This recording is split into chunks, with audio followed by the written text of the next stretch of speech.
السلام علیکم ورحمۃ اللہ وبرکاتہ۔ ڈیئر اسٹوڈنٹس، پچھلے ویڈیو کے اندر ہم نے عمل تنفس کے چند نکات کا تفصیلی مطالعہ کیے۔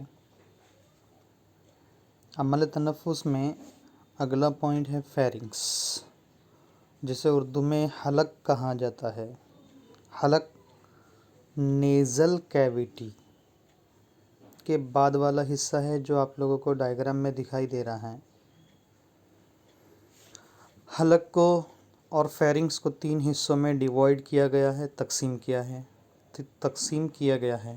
پہلا حصہ نیزو فیرنگس کہلاتا ہے، جو آپ لوگوں کو دکھائی دے رہا ہے کہ نیزل کیویٹی کے بالکل نیچے کی جانب پایا جاتا ہے۔ دوسرا حصہ ہے اورو فیرنگس اور تیسرا حصہ ہے ہائپو فیرنگس۔ یہ 3 حصوں کو ملا کر فیرنگس یعنی حلق بنتا ہے۔ اچھا، فیرنگس جو ہے اس کے اندر نیزو فیرنگس کی کیا خصوصیاتیں ہیں وہ ہمیں یہاں پر سمجھنا ہے۔ سب سے پہلا ہے نیزو فیرنگس contains the pharyngeal tonsil adenoids which aid in the bodies of immune defense۔ مطلب یہ کہ نیزو فیرنگس کے اندرونی جانب فیرنجیل ٹونسل جسے ایڈینوائڈس کہا جاتا ہے۔ ٹونسل عام طور پر ہمیں پتہ ہے کہ جیسے گلے کے ریجن میں کچھ گٹلی جیسی یا گانٹھ جیسی تیار ہو جاتی ہے جو درد دیتی ہے، اسے ٹونسلز کہا جاتا ہے۔ یہ ٹونسل تنفسی نظام میں امیون ڈیفنس مدافعتی نظام میں مدد کرنے میں اہم کردار انجام دیتی ہے۔ اگلا پوائنٹ ہے oropharynx, back portion of the mouth that contain the palatine tonsil which aid in the bodies of immune defence. منہ کے پچھلی جانب پیلیٹائن ٹونسل پائے جاتے ہیں جو مدافعتی نظام میں اہم کردار انجام دیتے ہیں۔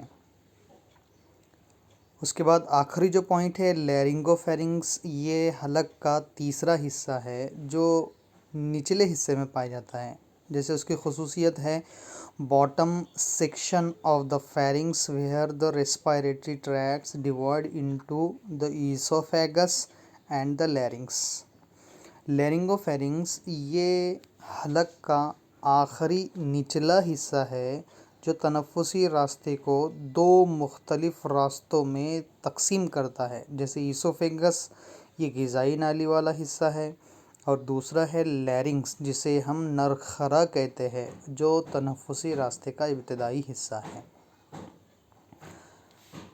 اس کے بعد اگلا پوائنٹ ہے لیرنگس، جسے اردو میں نرخرا کہا جاتا ہے۔ نرخرے کو یا لیرنگس کو وائس باکس بھی کہا جاتا ہے۔ اچھا، وائس باکس اسے کیوں کہا جاتا ہے؟ اس لیے کہ آواز پیدا جو ہوتی ہے، یعنی ہماری آواز جو تیار ہوتی ہے وہ اس مقام سے تیار ہوتی ہے یا بنتی ہے، اس لیے اسے وائس باکس کہا جاتا ہے۔ Voice box is a short somewhat cylindrical airway ends in the trachea. مطلب یہ کہ وائس باکس آواز نکالنے والا جو باکس ہے وہ چھوٹا، استوانہ نما اور ہوائی راستہ ہے جو ٹرکیا یعنی ہوائی نالی پر ختم ہوتا ہے۔ اگلا پوائنٹ جو ہے prevents swallowed material from entering the lower respiratory tract. نرخرے کا اہم کردار جب ہم غذا استعمال کرتے، غذا کھاتے ہیں، اس وقت میں چبائی ہوئی غذا کو تنفسی راستے سے روکنے میں اہم کردار انجام دیتا ہے۔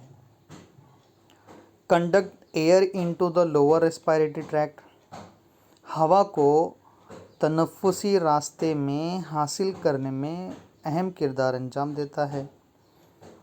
اگلا پوائنٹ ہے پروڈیوس ساؤنڈ،